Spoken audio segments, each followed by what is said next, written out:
Hello, back to the episode 2 with Benjamin Meko, and we have a special guest today.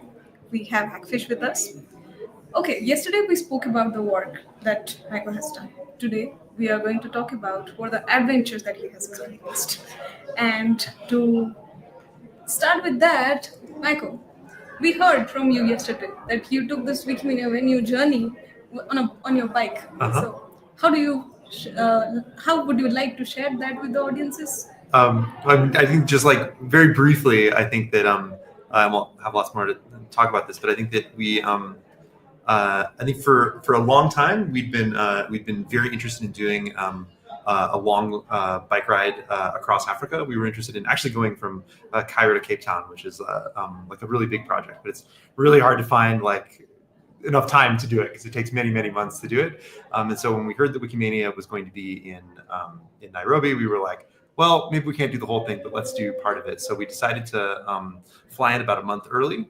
I don't know, sort of early July, and we flew into Zanzibar, and then we spent most of the month before Wikimania riding our bikes almost every day from we took the ferry to Zanzibar. Sorry, from Zanzibar to Dar es Salaam, from Dar es Salaam sort of across Tanzania, and then back through Kenya to get here. So that was the big project. Are you planning to go back on the same way as well, or any other special plans there? No, we were going to fly back, but we hope to come back to Africa at some point to do a different route. Yeah, maybe, who knows? I mean, there's obviously like lots of the continent to see, and I feel like we saw even though it was a long time, I feel like we actually saw so little, and there were so many more things that we wanted to see, even just in this part of East Africa. So I think that we'll definitely come back, but definitely not the same way. Lots more to see. So shall we expect some other surprising element for the next time? In Paris, in Wikimania, who knows? Yeah, possibly. We've never done a big bike ride in Europe, but that sounds exciting. We've done some big bike rides in other places, but. Okay, in terms of the thought process, I mean, just trying to understand a little bit clear. When we take some kind of adventurous decision, we do have like generally two kinds of thoughts. Either it's like on the fly, okay, I got this, I'm going to do this. Then there is the second category of thoughts, like, okay, if I'm going to do this, these are my good to have thing or must to have things that I should prepare with. So what's your go-to strategy for that? Well, you'll be unsurprised to hear perhaps that we have a wiki page that we use to keep track of all the things that we want on our trips. I think that since we've done other long bike rides before, often what we'll do is we'll just go and copy the page from the last trip, and we'll mark the things that we, if we're going somewhere colder, we might need more clothing or certain kinds of things. We brought a tent, for example, because we were able to camp out a number of times. But we didn't, for example, this time bring material to cook, so we didn't have a stove. These sorts of things. I think that I don't know. I think that probably the answer is that we wish we'd started planning a little bit earlier and spent more time planning. But yeah, unlike our previous trips, we've done a trip from Pakistan to China, and we've done all over the U.S. And for most of those trips, we had every day planned. Like we knew where we're going to stay and everything. But for this trip, we had a lot of the unknowns. Like we didn't know how far we were going to go, where we were going to stay. And we just decided we're going to just figure out every day, where we're going to go. And it took a few days to get used to that routine. But once we established the routine, it was easy. Yeah, I would say each night we would look at a set, we would look at the map for the next day. We'd make a goal for where we wanted to try to get. There's lots of things that I think that we decided that there was going to be more uncertainty, and we sort of just let's see how it goes. We had goals. We had to be in one. We obviously had to be here for Wikimania, so we knew we wanted to be in Nairobi by August 4th, and we had a couple other points along the way that we'd sort of nailed down, but mostly we just sort of we made some changes along the way based on is the road going to be really rough?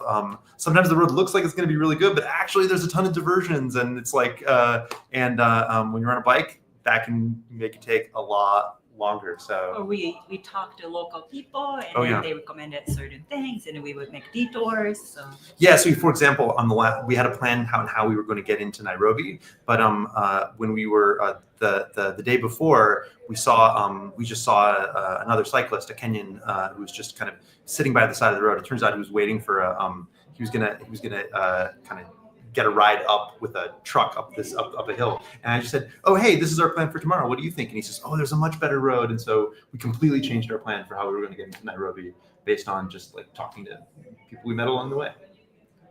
Okay, so in a layman point of view, if I say we had the goal, we had the starting point, and we also have a strategy that carries the experience from the previous journeys that you have took. Also, there is a contingency planning. If something goes wrong, what needs to be the second step? Okay.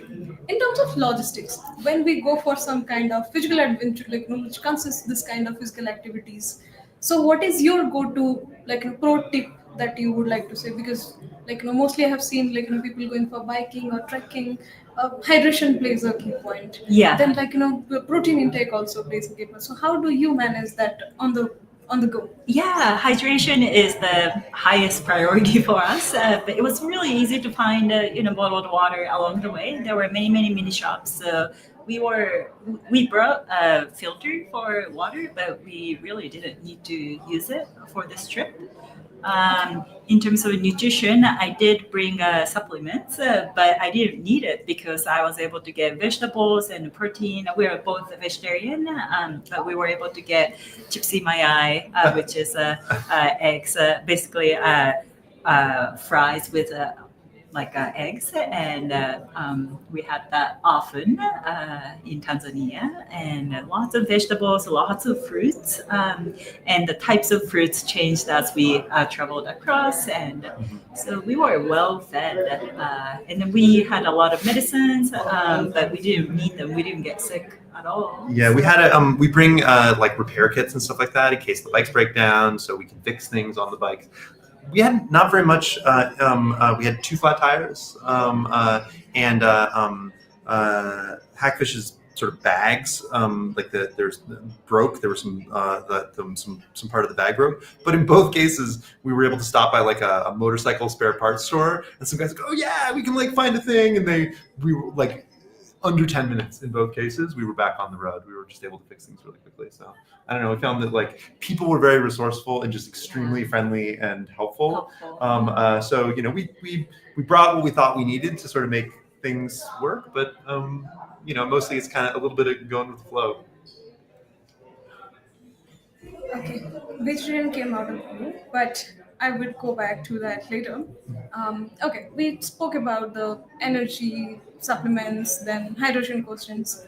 Now the question goes for how do you manage your sleeping cycle on the go? Because I as a person the ecosystem change impacts me a lot. If I'm traveling, it's hard for me to get sleep, or if I'm settling down in a place also, I think first 2 3 days, like 48 hours at least, it's difficult for me to get some rest. Yeah. So how do you manage that, or you have adapted that as a systematic upgrade? Yeah. So one nice thing about a bike trip is we're so tired by the end of the day, so we just fell asleep.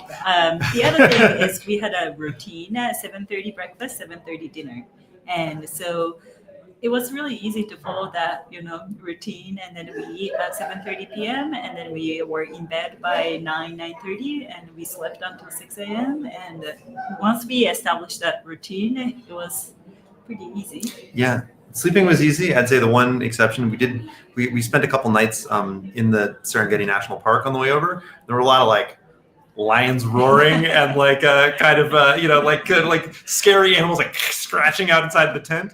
That night was a little hard to sleep, but I think that generally speaking, I slept like a baby.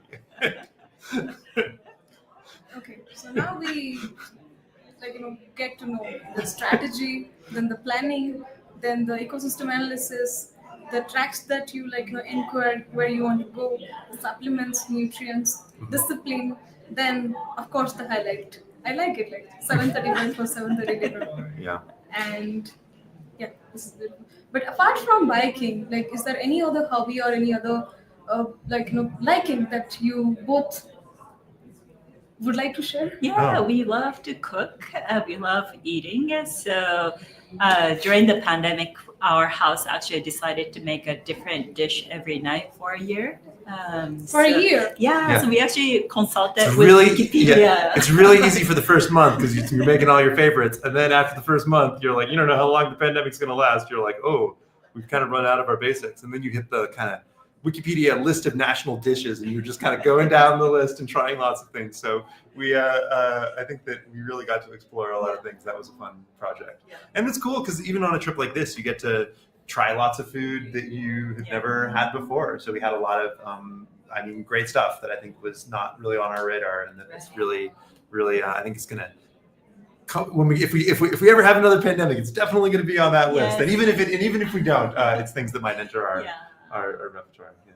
Okay, all right. Now that makes me curious. I have two things to ask specifically to the on wiki documentation. You said that you have a separate wiki page to cover all your journeys. Mhm. Does your bike also have a Wikipedia page? So it's not a Wikipedia page. So we run. I run a different instance of MediaWiki that we have just for a sort of like a personal wiki. And so it's a personal version of MediaWiki.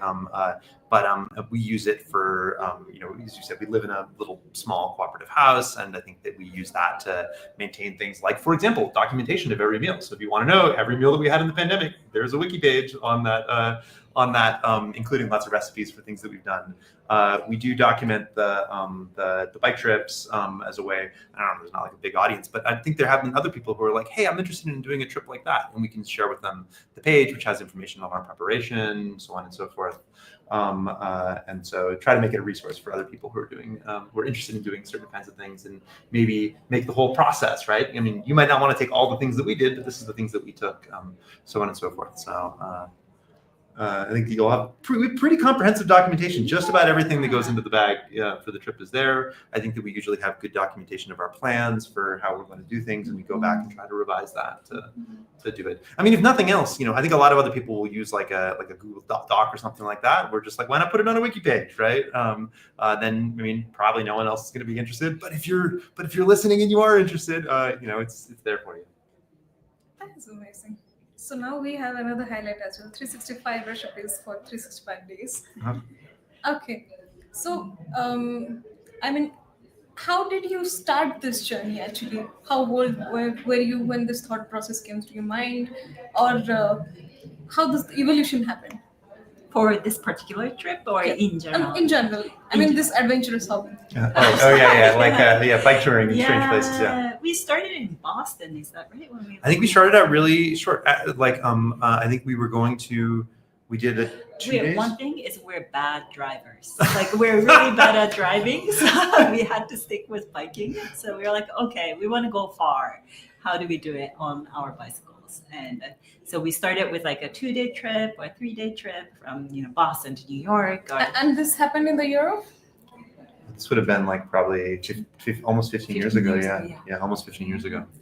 Were our first ones, but those were like maybe 1 day or 2 days, right? And they were total disasters. Like we had all kinds of things were falling off the bikes. We just had to learned a lot of things, but they were relatively low stakes, and we made it. We planned really long days, so we would just be like, it would be dark, and we would still be trying to get to like wherever it is we were trying to go. And I think that we learned things in that process. And I think that, but then after that, I don't know. We did California to Washington State. So more things within the U.S. And then Pakistan to China. Yeah, that was a bigger one. And that was, I think, the one where we realized, touring, at least for us at home in the U.S., partially because we just know the place more. There's just like things are a little bit like I don't know. There's less in the way of surprises. When we were in Pakistan trying to cross China, we met another person riding their bike, and a German woman, and she was like, "Oh," we talked to her for a while. It was really nice, and then she was like, "Oh yeah, by the way, the border is closed." And we're like, "What do you mean the border is closed?" She's like, "Oh, I don't know. It's like the border. It's a weekend. The border is closed on the weekend. Oh, and then it's going to be like Eid, and then it's going to be like the Chinese mid-autumn holidays, and then it's going to be another weekend." And we're like, "So we can't leave for like I don't know, kind of had plans to like keep going. So we really had to sort of like change our plans a bit, and it was okay. But I think that we realized that like, yeah, sometimes, especially when you're in a place that you don't know, I mean, we didn't know what all the holidays were or the rules for the borders. You know, I think that we just, okay, great, we'll just like kind of be a little more flexible. Yeah, so for this trip, we included a lot of extra days, so that if we get Buffers. sick or if we get into an accident, it's okay. Yeah. And we use those days to do, for example, we went to a really cool kind of hot spring in Tanzania, which we didn't know about, near Kilimanjaro, which was like pretty cool. And we didn't even know about it until we got there. We took a day to go hiking in Lushoto in the Usambara Mountains, which was just really spectacular. And we didn't even know it was like a thing that we could have done. We met people along the way who were like, you should try that. And we had time in the schedule to do it. So. Okay, that makes me curious to actually think about this, because generally when we travel to some other place, city, country, we prepare ourselves with basic words. Just like, before coming to Nairobi, I learned to say hello, I learned to say thank you. So how do you manage that language bridge on the fly? Like, yeah, I did a little bit of Duolingo Swahili. So just we're learning all the hacks today. Yeah. So you definitely were, and then you would teach me while we were riding our bikes during the day if we were on a road and there wasn't a lot of traffic. She would give me tests. Okay, what's 5? What's 53? So testing my Kiswahili. So I was learning the sini. Or this kind of thing. So it was good. So I think that we definitely, like at the beginning of the trip, were like in some moments. I think we found in Kenya, I'm really like the almost everyone we've interacted with has spoken English much better than our Swahili for sure. But in Tanzania we definitely, and maybe it was because we were in different kinds of places, but we were in some pretty rural places where I think that we really had to rely on that. We have the Google Translate on our phone. If it really comes to that, we can do that. But we got better as we went as well. So. Okay. Just out of curiosity, I know you document your journeys, you document your lifestyle processes, you document also what are the places that you have visited, what are the routes that you've taken, but do you also keep track of the people, in journey we come across certain strange stories or which would kind of memory of for us. Do you document those also? So we do document things to remember for future trips, but that's a good idea. Like we took photos with people who we interacted with, so we can write some memoirs. And I mean, we made connections. I mean, just today I actually got a message. I was getting some messages from. You remember we met that teacher on the ferry from Musoma. Felix. Yeah. So we met a lot of people along the way. One benefit of doing the bike ride is that you're going real slow, and we're only biking for 5 or 6 hours a day, and so we can do that. We're able to do some work. We were in the evenings, and but we also just have opportunities to we're not in such a rush. If there's a person on, I mentioned there was this Kenyan cyclist, right, like on the side of the road, I stopped and we just talked to him for probably like 15 minutes. And I think you're now following each other on Strava or something.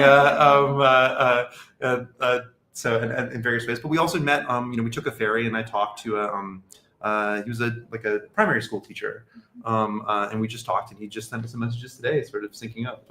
So I think that you make one benefit of moving slow is that you learn. You really have the opportunity to see things change slowly, and to actually talk to people and get to know people along the way.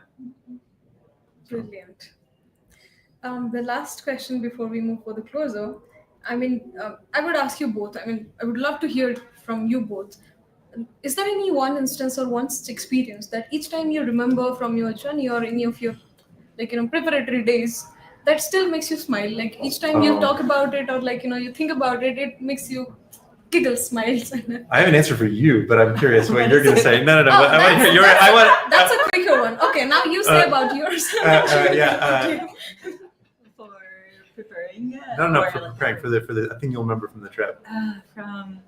I think that when we were in Lesotho, like hiking there, and there was a little baby chameleon, and the baby chameleon like was just like walking with its little feet on. It's a special endemic chameleon, really really cool. And it was walking, and you were just like blissed out. It was just like chameleon euphoria. It's like tiny, little feet. I think that we saw. I mean, I think. Do you want to answer for me? I don't know. Take a try. Yeah. What do you think? Take a try. I don't know. I mean, the Serengeti experience was pretty special. Pretty special. I'd say like we saw.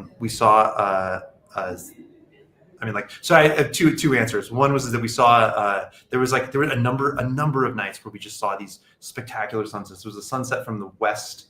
We were on the west side of Kilimanjaro.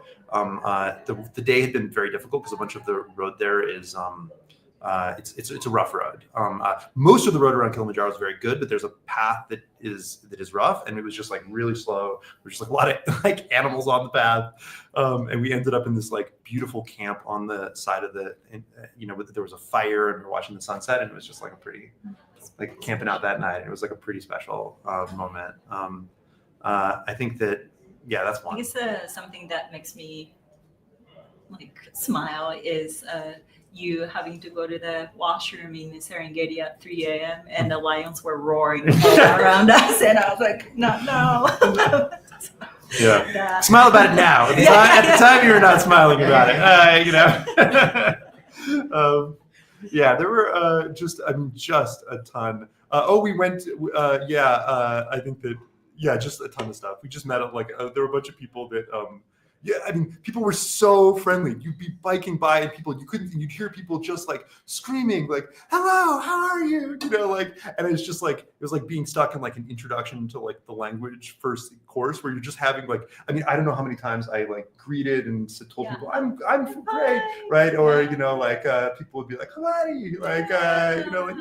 like I don't know how many times we did that. It was just like. And people would sometimes see you, and you'd be biking up the road, and it'd be like a big hill, and they'd be like, "You got it! You got it!" People were just like, I have no idea who this person is, but they're on my team. I don't know. I think that there's just like there was just like a lot. I felt a lot of love and a lot of positivity, and I think that that's going to last me a long time. So. That's amazing. Okay. So.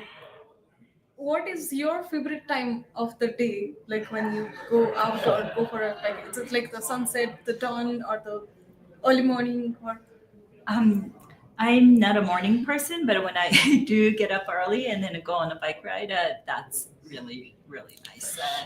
On these long trips, I would have to say, taking a shower at the end of the day, especially like I had this this trip was like something. I had this sunscreen, so I was wearing shorts, and I had this sunscreen, and the sunscreen with it just caused dirt to stick to me in this really intense way. So I just, there's like a lot of dusty roads. I've never been so dirty as I was on these trips, and at the end of the day, washing that off was just like getting the load. Yes. I was like physically like washing it off. It was a pretty awesome experience, and I got to do it basically every day. So pretty cool. Cool. And I think this is all of us. We give you all the best wishes for all your upcoming journeys.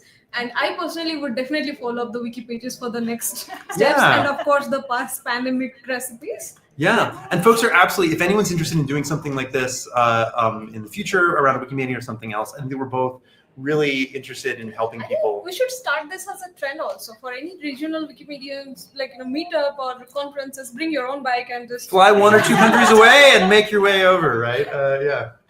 It's great, and I think that it's just like I think that we're happy to help. If anyone wants to, feel free to reach out. I think that we're happy to share advice about this trip or about this kind of touring in general. I think that we've made a lot of mistakes, and I think that we can help. We'd love to help other people. Good enough is perfect. As long as, and I'm an engineer. I do codes. In coding, we say that as long as the code is working, we do not have to change anything. So as long as the streamlined process is all tried and trusted, all good. Yeah. Very good. Thank you. Great, thank you so And much. Looking forward to see all your next adventures. Yeah, absolutely. And look for pictures from our trip on Commons. Look for some updates to the map on OpenStreetMap. We're happy to Share our share our experiences. experience